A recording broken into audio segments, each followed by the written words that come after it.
Continuing with the previous video, here we will discuss about the applications of night vision camera. So some of the applications are like in wildlife. So we take it as a case study. So in wildlife, we cannot rely much on the visible light and just that's the normal cameras. Yeah, we can have like motion sensor to identify if the vehicle is crossing or if animal or vehicle or anything is crossing. We can use that. During the night time, it is difficult for us to use the regular camera to identify or capture images or videos of animals. This is important. So for that, we need night vision cameras. So can you come up with some ideas on what would be good candidates for night vision cameras, and what is your purpose for the night vision camera in that particular night workshop for the animals? Let's say in the forest.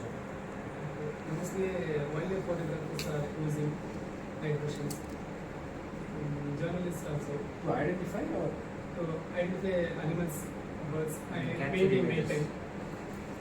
To capture images, but the image might not be like as good as the visible image. So in motion they use some kinds to detect keys. Beyond the solar sun ray. So there's a region in our oceans where beyond which even the sun's rays, right, they haven't even reached yet. So it is that deep. So the sun's light, they will be diffracted back because of its depth. So in these places, it is difficult for us to use solar light to guide our paths. For that, we can either use our normal visible light and identify the creatures or whatever map that is underneath, or we can use different methods like IR, or we can have other radiations passing.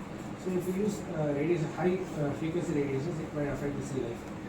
So for that, we will be using the ones that do not harm them. Alright, so where else can we have the night vision cameras useful for The photographer they used to take galaxies, planets, stars.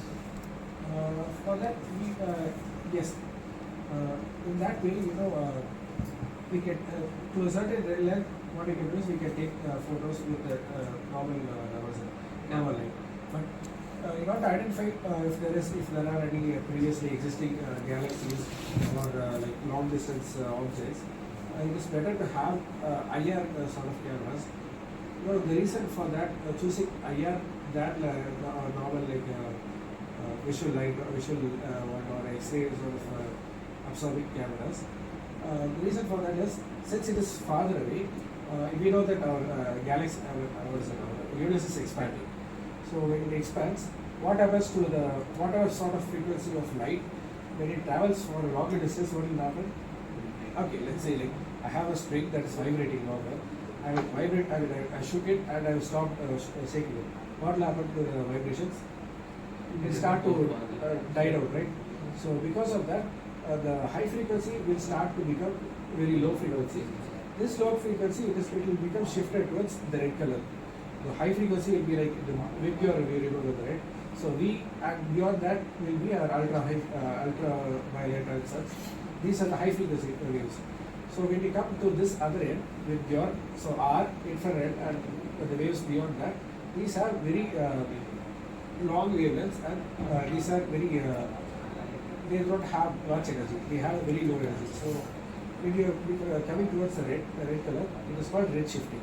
So what an object is there, used to be there, because of the red shifting unit is expanding, its color will become redder and redder. So to identify that, Much deeper. yeah, so long, if it is like farther away, or if it has exploded or something, we do not know, we will be able to only see the past. So the past light that is traveling from that will reach our eyes with slowly and after a long time. So the rays that will hit our eyes will be redder in color. So infrared capturing cameras will have much better efficiency capturing this rather than our normal cameras. So these are some of the examples that we can come up with night vision cameras.